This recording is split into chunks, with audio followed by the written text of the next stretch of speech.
servizio al TG1.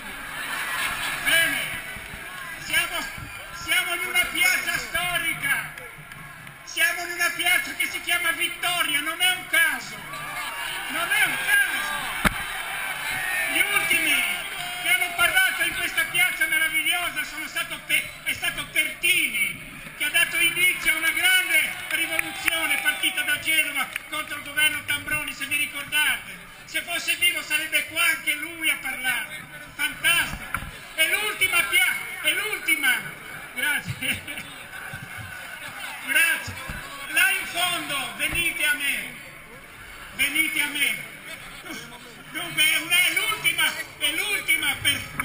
l'ultima performance che hanno fatto qua, che ha fatto leggermente meno gente, è stato Papa Ratzinger.